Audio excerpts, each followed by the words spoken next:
Alright, what's going on, guys? It's cgrand back again. Today I have my Fireside Gathering Toronto matches. I'm going to try and go through this really quickly. I want to apologize because this tournament occurred December 20th, but I got really busy with the holidays. I got sick and I sounded like shit. Now I sound normal again, which is fantastic, so I can give you guys a better commentary. I honestly tried to record this once before, but my voice was just so nasty and my recording software is not the best, so my mouth was just disgusting. But so I participated in the Fireside Gathering in Toronto. My performance was pretty poor. I'm gonna go over some key things that I could have done differently. That's one of the main reasons I'm uploading this, is because I want to talk about key mistakes, stuff to go over. I met a lot of cool people, had a great time. I want to thank Chris for the event, very good organizer. And everyone I met, please add me. Feel free to add me in game and on Facebook. I will be posting these probably to the Facebook group. I'm gonna have links to everything. The event group, ESN, really cool. That's Esports Network for those of you who don't know. So yeah, round one, I played Neobility. He was a really awesome dude. I ended up hanging out with him for majority of the rest of the day. We did a group collaborative arena run together. That was really fun. So round one, I led Priest against he picked Warrior. I remember thinking against his lineup, I think he had Druid,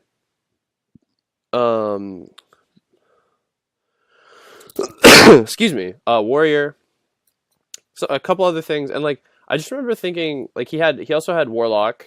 I remember thinking Bar Warrior, because based off his lineup, I remember thinking, okay, this has to be Zoo. I remember thinking, okay, if he doesn't lead with Warrior, then Priest is a really good lead, because I don't really like this matchup. But yeah, so he does end up making the really good read on me, and then leads out with Warrior. So props to also my friend Derek, who recorded all these matches for me. You'll hear him a couple times. He added a little bit of his own commentary in these matches, and I thought it was funnier to leave it in. So yeah, big props to everyone. So yeah, let's get started without further ado.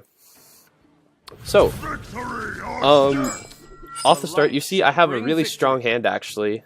He must have been kind of shaken when I decided to keep everything off my mulls. So, one of the key ways to win as Priest against Warrior, Control Warrior, is actually Injured Blade Master Circle. But you have to hope they don't have Execute there. Sorry, I'm spinning in my chair. But I decide I don't want to go with Injured Blade Master Circle right away. I want to try and bait the Execute. So I had the coin, so I know he doesn't have coins. So he can't really kill Dark Cultist here efficiently. He could Fiery War Axe and run his Armor Smith in, but that's not really good. He could Execute it, which is also not good because he'd have to do damage with his Armor Smith. So now I can play around the Death Bite coming up with Power Word Shield, and then potentially I'm gonna take my time right here to say I called it. Connor, you suck. Control is an opener. So I was talking to my friend Derek about what I expected to see as openers in the tournament. I said I was expecting to see aggro and mid-range as the majority of the openers, because this was a tournament with no bans. So I take the opportunity here to just swing and heal up. Here, the first weapon charge from Deathbite won't be able to kill Dark Cultist, and then he doesn't want to run his 1/1 in. Again, if he has Execute, he can feel free to Execute at any time. I'm just trying to bait the Execute because I have Blade Master Circle. You'll also notice here I have Shrinkmeister Cabal. So my late game is starting to shape up. This Priest deck, just to mention right now, I did not play a lot of the late curve cards. I didn't play Mind Control, I didn't play Ysera, I wasn't playing Rag, I didn't play Dr. Boom. So my curve ends at 6, but I was playing double Shadow Madness, double Shrinkmeister, double Cabal, Vol'jin. So I don't think this list was optimal. I'm just going to say that right now. But I actually, had I had more time to test, I wanted to fit Wild Pyromancers prior to the tournament, and after the tournament, I immediately added them. So again, here I'm able to all the plays up to this point are fine. So now my Dark Cultist is vulnerable to Execute, but I already got value off of killing the Armor Smith. So it's also good because then my Death Rattle goes off. So there's a lot of good stuff that can happen here. I'm still very happy with my position on board. It's turn 6 where things start to get a little questionable, and you guys will see why as we watch the video. So Sludge Belcher comes down on turn 5 on curve. Decides to hold his weapon charge. Good play, there's no reason to waste it here. So I see the second circle, which is really nuts. Because it like... I'm going to be able to get so much value.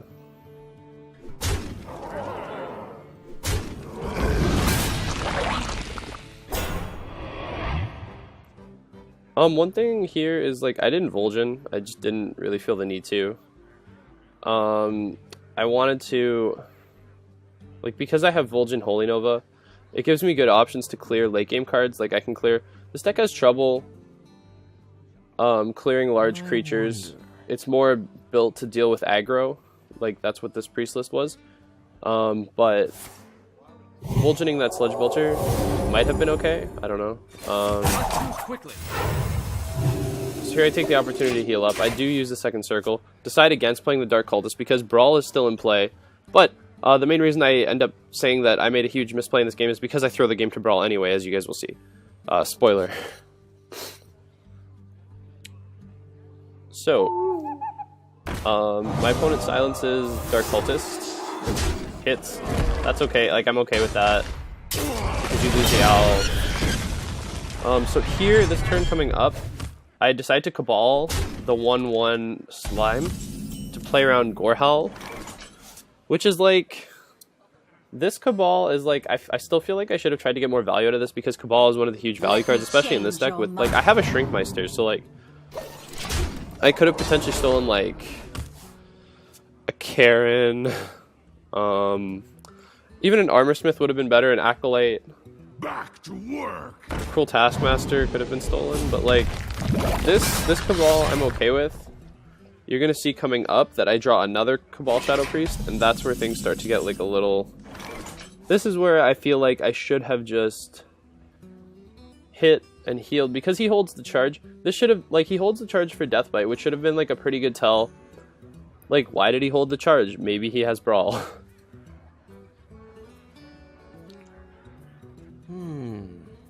It could also just be because I'm Priest. But the main thing I'm trying to say here is this was a very, very weak Cabal play.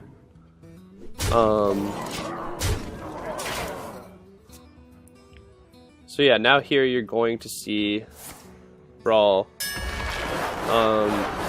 And then like, now I'm worried because I just lost a lot of key cards. I'm still feeling like I'm in it, but I could have just played this so much safer. Like, now there's the, like, it's like there's the backdoor flush option. Like,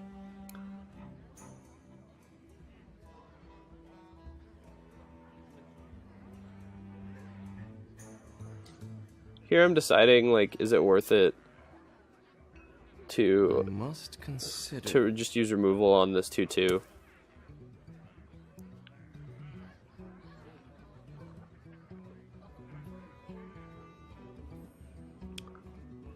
And ultimately, like, the answer is no. Like, I don't have to.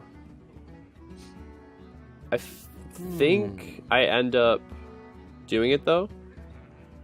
Or no, I don't. I think I heal pass. Yeah, okay. Sorry, I don't remember these games that well. I have watched this one a couple times through because I tried to record it previously. I bring life and So here Alexstrasza comes down on turn 9, which again against Warriors, something to always think about is Alexstrasza always trying to play around Gromosh, which here becomes very, very difficult.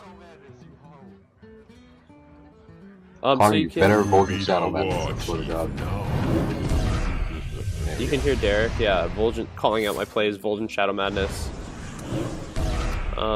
Pretty obvious play, but here, because the one weapon charge is left, like, now Gromosh becomes, like, one of the ways I just lose. So yeah, that was the first game. Really, really not optimal play by me. Like, really, it was just, it all went down in one turn, like, that Brawl play, like, just the second Cabal really, really lost me this game. So, you know, always think about Brawl, always think about removal against Warrior. This has been cgrand with Game 1 of Round 1 versus Neobility in the Toronto Fireside Gathering. I will see you guys in Game 2. Thanks for watching. If you have any suggestions, please leave them in the description below. If you guys like this video, give it a thumbs up. If there's anything at all you want to tell me, I will definitely respond. I listen to all forms of critique. I really appreciate them. So yeah, take care, guys.